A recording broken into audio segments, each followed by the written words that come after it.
drive. Tatum to finish. It is banner 18. The mission commanded is mission accomplished.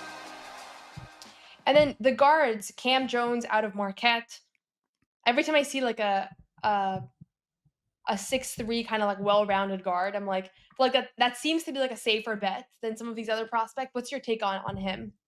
He's one I'm really curious to kind of see about with when it comes to these next couple of weeks leading up to the draft. Last year he had a fantastic season with Marquette, and then all of a sudden they lost a couple players to the draft. Oso Ighodaro and Tyler Kolek. So I was like, oh, this might be tough because now he's going to get all of the responsibilities, and having that efficient year might be really tough to double down on. And he had good numbers this year, but they just weren't as efficient as you'd want. So Cam's just one that kind of makes some sense to me with the Celtics, maybe in that second round pick, because he's got some good size, he's got some toughness, and he can do some things off the bounce to get his own shot. So it's one of those names that I think a lot of other names have been considered for like Celtics and projecting, and I'm like, hey, Cam Jones might make some sense at some point if the board plays off the right way.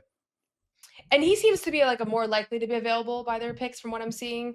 I don't know. I mean, I know the projections are just projections, but Yahoo Sports, The Ringer, No Ceilings, you guys all have him still available by the Celtics 2 draft picks. So he seems like somebody that maybe is a little bit of a backup plan, something like that. Yeah, I think he could be in conversation. I think maybe with that second round pick would probably make some sense. And, I think you're always going to have a couple names, but especially with the format now these days where it's 2 nights, I think having some options with that second pick, you just got to kind of trust it, because you never know. You could have a name that you're thinking you're going to get on day 2, and then all of a sudden someone trades up right in front of them and snags them. So Cam's just one I'd be like, okay, maybe this is a little outside the box that could be in play here.